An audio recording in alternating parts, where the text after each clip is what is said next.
Guys, it's me, Shannon, and I'm back. Okay, so I know I haven't been here for a minute, but a lot's gone on, but there's been kind of a flip around. So that's the good news. Uh,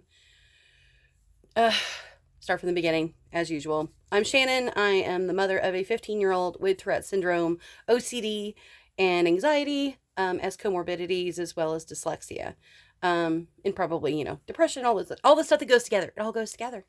But anyways, okay, so the last time I was on wasn't in a good spot. Had gone through some stuff with some friends. Kind of, it is what it is. Everybody came out of it okay. A little calmer now. Just won't trust that person anymore. That's all it is. And, lesson learned. Lesson learned. However, went through kind of a spell with the wheelchair for a minute where, she didn't feel comfortable, and then I didn't feel comfortable letting her go without it, and we've kind of hopefully cycled out of the falling tick for a minute. She was able to go out the other night, and of course she went with friends that knew what was going on, knew to call me if something was going on, that type of thing. So it's really about surrounding ourselves with the right people. It really is. And I feel a lot safer when that happens. And I know Jocelyn feels safer when that happens, is people who aren't going to disregard what's going on, and that is serious. And I think we've all kind of learned how serious this can get and how quickly. And for the people who don't, we just don't leave her alone with those people. It's that simple. Does it seem serious in the moment? Absolutely. And it is. It is serious. However, we can't expect everybody else to jump on that bandwagon with us and understand our plight, and understand exactly where we're at and what's going on and how hard this is for us. And, hopefully at some point, me advocating in the way that I do brings awareness to other people, and they're more aware and prepared for Jocelyn and her disability. However, it feels really good. We still have the wheelchair. We're not getting rid of it. We just folded it up, put it somewhere accessible in case we need it. And, we're getting ready to go away for a holiday or whatever. We have holidays coming up, so we're dealing with a little pre-holiday. It's more excitement right now, but I feel like it's going to be anxiety by the end of the week, so I'm mentally preparing for that. Now, we're not doing therapy this week. Our therapist is on vacation, which is fine. We knew about it. We'll get with her next week. And Jocelyn knows that she can call her if she needs her, and that's fine. I don't need somebody on call. Eric doesn't need somebody on call. Jocelyn might.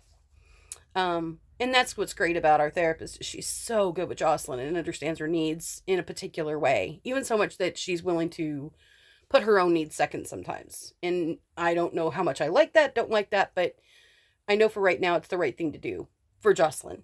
But anyways, what I wanted to talk to, since I've updated everybody on what's going on right now, ticks are kind of to a minimum. I don't want to say minimum. We're at about a 2 to a 3.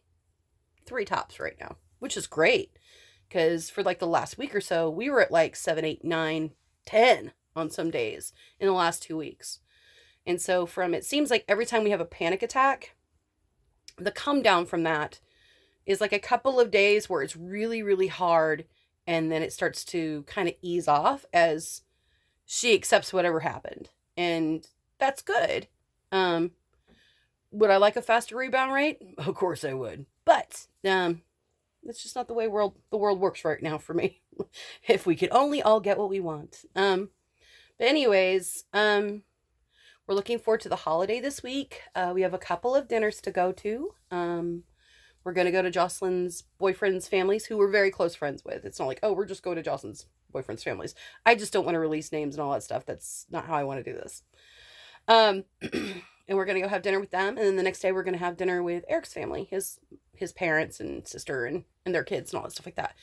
And then what are we doing? Oh, and then we're getting ready for our trip to Stroud to go be with the big family and do what we're all kind of calling this holiday dinner, which is in between, Thanksgiving and Christmas. So we have a weekend together, and we're going to stay the whole weekend. Jocelyn's decided she doesn't want gifts, and instead she wanted us to spend the money on getting a hotel for the whole weekend and with a pool. So we had to order her a swimsuit. She's excited about that. She wants to go swimming. And so we're going to take our suits and some luggage, and We have somebody house sitting the house, and it's going to be great. It'll be a nice break for us. I'm really excited about it. But what I wanted to talk to everybody today about is, and this is something that my therapist keeps talking to me about, is self-care for the parent. Self-care. What do I do for self-care? Um, I do a few things, well, number one, I have to make sure that I'm taking care of myself physically, emotionally, and, psychologically and spiritually. Before Jocelyn was diagnosed with Tourette's, she was already diagnosed with anxiety before that. I was diagnosed with hypothyroidism and diabetes, and that was kind of an on taking, like a really hard on taking, because I'm in my 40s, and it was a big change for me, because I was so used to taking care of a family of four and cooking for a family of four in a particular way and live in the South. It's just, I had to change a lot of the way I was doing things, and for me to cook 2 dinners wasn't going to happen. So we all had to change things. And Jocelyn was so on board. I mean, she wanted to know everything the dietitian knew, and she wanted to make sure that everything was going to be okay. Because we had just lost both my parents, and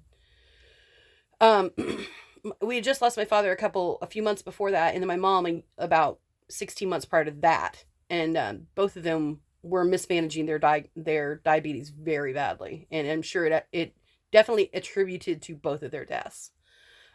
So when we found out that I had diabetes, I sat the girls down and said, "Look, I'm going to be serious about this, and it's going to be okay." And so I did that, and I've been doing that. I've been doing pretty good. My blood sugar is usually pretty good. Now, even before Jocelyn was born, I was diagnosed with borderline personality disorder, dissociative identity disorder, anxiety, depression, PTSD from a prior relationship, and it's just a lot of stuff. And I went through a really rough childhood, where my mother wasn't a part of that. And so I've been in therapy a really long time. I've had to be hospitalized a couple of times. This is all prior to Jocelyn even being born. And so I have to make sure that I'm on my medication. I have to make sure I'm seeing a therapist. I have to make sure I'm doing my homework from that therapist. And I always ask for homework so that I'm actively working on myself every day. And like, her main thing right now is like, what are you doing for yourself? You're taking care of all these other people. What are you doing for you? And I'm like, okay, I do my nails. And so if you guys see me with different nails all the time, it's because I always do my own nails. I'm not spending thousands and thousands of dollars on my nails. I do these.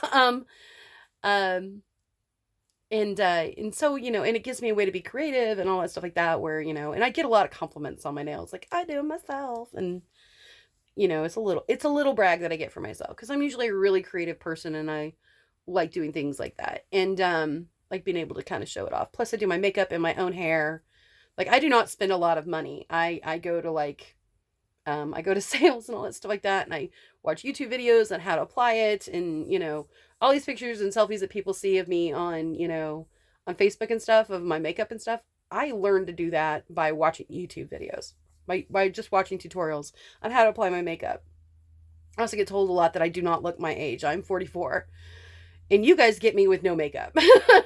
A lot of the time you get me without makeup. And I'm like, you get to see me look like that. But like the rest of the time, everybody else is like, you don't look that age. And they think that I'm a younger mom with a younger kid. And no, I have a 24-year-old on top of all this, that I had 2 weeks before I turned 20. And, but anyways, and then, my self-care is more about, my self-esteem, how I feel about myself. If I look good and I feel good, then I'm going to be able to take care of other people better. And maybe it's superficial, but it's what I got. And because I can't control a whole lot right now. I can control how I look, and I can control what my health is like, for the most part. Some days it's worse than others. With hypothyroidism, it's a crapshoot. It's hard to keep my weight down with that. Which attributes to my diabetes. So I got to be careful. But other than that, and going to therapy is really good. And, I feel good today. I had kind of a bad week right after the whole thing with Halloween, and I had another bad week after this last thing. I have to learn where I can be effective and how is the best way to do that. And the best way for me to do that is to be around people who care about me, people that are going to lift me up, people that I can give back to and feel like I'm having a back and forth relationship with. A lot of the time I feel like I'm taking more than I'm giving. And so I try really hard not to overwhelm myself, but on the other half of that, give what I can.